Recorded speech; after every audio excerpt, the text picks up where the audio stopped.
What's up everybody, Matt Maran here, and today I'm going to give you an update on my 2019 Mustang Bullitt. So I've had it for a little over a year now and put just a little over 10,000 miles on it, and so I just want to show you guys how it's holding up after 10,000 miles of driving here. It's been a lot of fun, you know. I took it to Indianapolis for the Indy 500 with Chris Fix and Engineering Explained, Eric the Car Guy, Humble Mechanic, all those guys. It was an awesome road trip cruising with all of them. I took it up to Vermont about a month ago, and that was about a 1,200 mile road trip, round trip there, and that was cool. It was the first time the Bullitt was on a ferry, which was a fun experience. And then I've just been all over, you know, the surrounding states here in the past year, and just loved every minute of driving this vehicle. And I'm pretty excited that I was able to put 10,000 miles on it in a year, considering I work from home, so I have no commute. And when I do drive places, most of the time I have press cars that I have to drive to, you know, do a good review on them. And so I don't get a whole lot of opportunities to drive the Bullitt, honestly, and a lot of the time it has been more like a weekend or a road trip car. But there have been some weeks where I've been able to daily drive it, and I love driving this thing. So even after a year, I'm in a nice groove with it. You know how after a car gets broken in and it really just, you start to kind of get more one with the car, things loosen up a tiny bit, all that kind of stuff. I feel that here with the Bullitt, and it's just really gotten so comfortable, I guess is the word, for me now. But yeah, so you know, a few of the things that I did I want to give you updates on. So like, for example, I got the Expel Clear Bra put on last year when I first bought the car, and so I want to show you how that's holding up here first, and then I'll talk about the ceramic coating and everything else here on the car.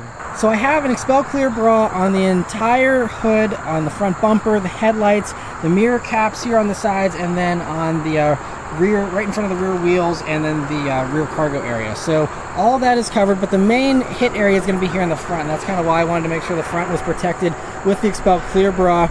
And so it's held up really well. So there's a few spots where you can see the Clear Bra has been marred. So I want to show you a few of those. There's that one there. They're all just like tiny little dents. I don't even know if you can really see that super clearly here. It shows up a little bit better in the sun. There's another one there, and then there's like a little chip here, but honestly I think that is still Clear Bra. It's a tiny, I can feel like a little bit of a edge or a texture to it there, but I think that it does seem like it's still pretty flat. So I'm pretty sure all this stuff would go away if I peeled off the Expel and put on a new coating of it. But those are the main points. One nice thing is with this Clear Bra is all the bug stuff comes off really easily. I've actually been using Expel's their own quick detail spray, and that works really well with this. And so you can see I've used a bunch of it, so clearly I like it a lot. It's come in handy with keeping all the bugs off of this, but I mean, it's so easy with a Clear Bra, but that stuff just falls right off. And then the ceramic pro coating that I have on this as well, that's held up really well. It still has a really nice shine to it. Obviously it's a very shiny, beautiful paint color anyway, although it looks kind of dark here in the cloudiness. It was a little sunnier earlier and it looked really nice. But anyway, so yeah, and you know, that also has the hydrophobic properties. And even just today, whenever I was hosing it off with a power washer there at the quick wash place, it's still, I mean, you can see the water does not want to stick onto it, neither does the soap. So I mean, all that stuff falls right off very easily, and that's great. And so it still looks fantastic as far as all that goes. As far as tires and brakes go, these are the Michelin Pilot Sport 4S tires, and they still seem to be having at least half their tread. I mean, the wear bar is way down there, so you know, 10,000 miles on these tires, still no issues whatsoever with them, and I think I got probably at least another 10,000 to go. The Brembo brakes are still holding up great. I haven't had any squeaking noises or any kind of noises that some people report with Brembos from time to time, from, you know, at least on the Mustangs here.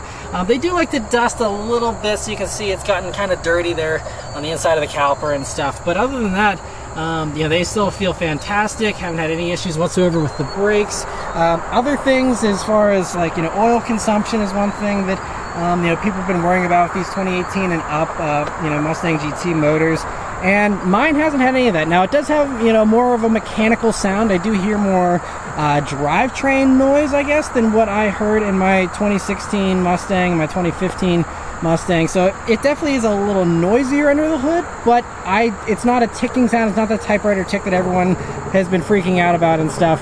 Mine doesn't have any of that. There's the sun, and there you can see the gorgeous color. I'm still so in love with this color and the whole car in general. But anyway, so no mechanical issues. Also, so it's been through 2 oil changes now. my goal is to usually change it every 5,000 miles, but it's ended up being every 4,000 just because of the timing and me going on big trips and wanting to have it done before then.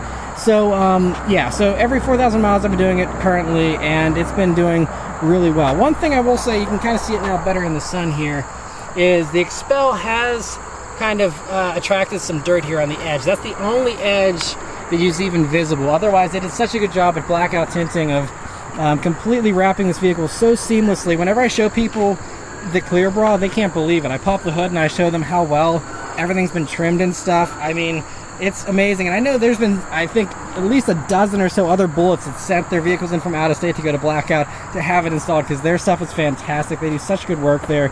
So just a quick little shout out to them for, again, that's how you know they did a good job whenever a year later it still looks fantastic. There isn't any bubbling or any kind of issues with the clear bra.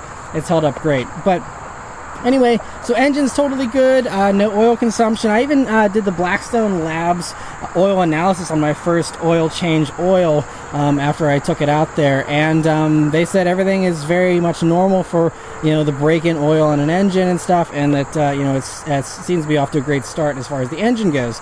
So no issues there whatsoever as far as any of that. Another thing here, coming around to the back. So you might remember back at the beginning of this year, I was complaining about my exhaust tips flaking. That is one thing that is still present. So especially that's the worst looking one, is the outer one there. The inner one on this side looks great, and then you come around to this side, and these ones are both a little rough looking, but not quite as bad as that other one. These ones just kind of, it's just faded, I guess, whereas this one actually, you can see where it flaked on the sides there. But honestly, these are tucked under. I mean, they don't stick out a whole lot. I did go to my Ford dealer and ask them if this was a warranty thing that could be covered. They said yes, they would cover it, but that basically what they would do is replace the mufflers, and it's a one-piece unit all the way. The whole catback is one piece, so they would have to cut it. So Ford's official fix for this issue is to cut off my exhaust like I'm doing some aftermarket hack, and then put on new mufflers. And I'm like, I don't want my exhaust to be hacked up because Ford messed up with coating these exhaust tips. So I'm just going to deal with it and leave it. I don't care. I drive this car. I don't sit here and stare at the back end of it all the time. So not a big deal to me. I would rather have my exhaust not be hacked up. I'm hoping maybe Ford will offer a better solution, just offer a new catback. But since this is a 4-mode active exhaust and it's all wired up and stuff, I honestly would rather not mess with everything, because the second you start tampering with stuff is whenever things start to go wrong. So I'd rather just leave it and live with that. Honestly, it's not ideal. It's probably the only thing that's not perfect about this vehicle still, but you know, a very minor issue in the grand scheme of things. And if that's the only thing I have to complain about, honestly, I'm still pretty happy that that's the only thing. And moving on to the interior here, a couple other things I just wanted to mention briefly.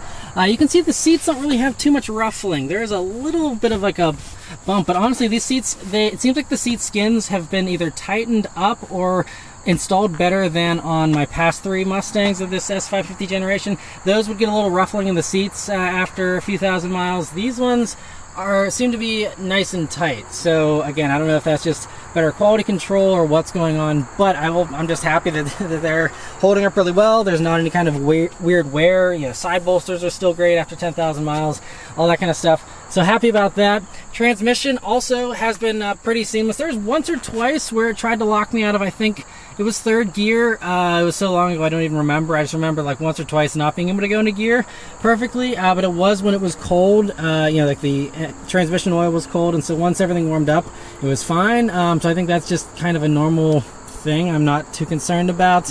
One thing that was a little bit concerning though is this digital gauge cluster. So you know, it's off obviously because it's a totally digital thing, but we'll start it up just for fun. It still sounds so good.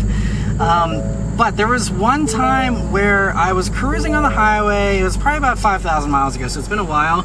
And I was cruising and the whole gauge cluster just went completely dark. Like it just turned off. It didn't go blank or glitch. It just turned off for about 5 to 10 seconds and then came back on.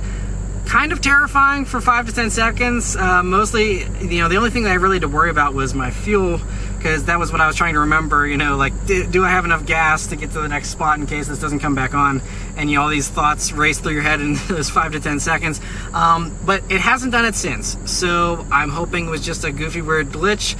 I was hoping that, you know, it wasn't a loose connection or anything, and because it hasn't happened again in the past 5,000 miles, knock on wood somewhere, that it's not going to do it again, and it was just a fluke. So that's really the only thing. Otherwise, the infotainment has been perfect.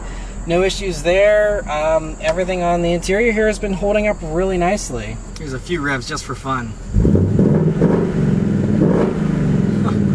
That's just normal mode. It still sounds so good. The last little thing to mention is, you know, sometimes these rear windows on the S550 generation Mustangs, they do sometimes rattle, and it seems to be right around the base here of the rear window. This does it intermittently, but it's actually fairly rare. There are a couple of times where I do hear it, especially it seems to be like on colder mornings.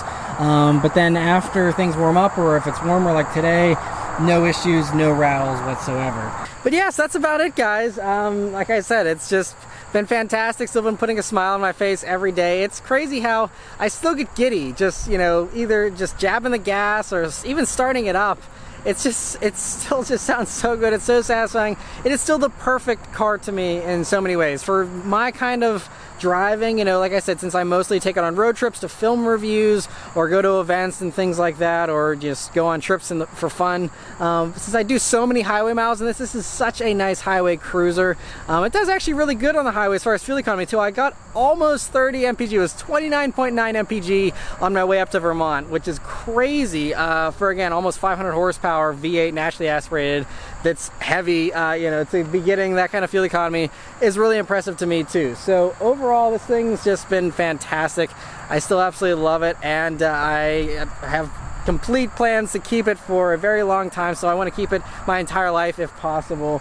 And so 10,000 down and hopefully several 100,000 more to go. So anyway, let me know your thoughts on how your Bullitt's holding up, or you know, what you thought about mine here in the comments below. Thank you guys very much for watching. I'll see you on the next one. Take care.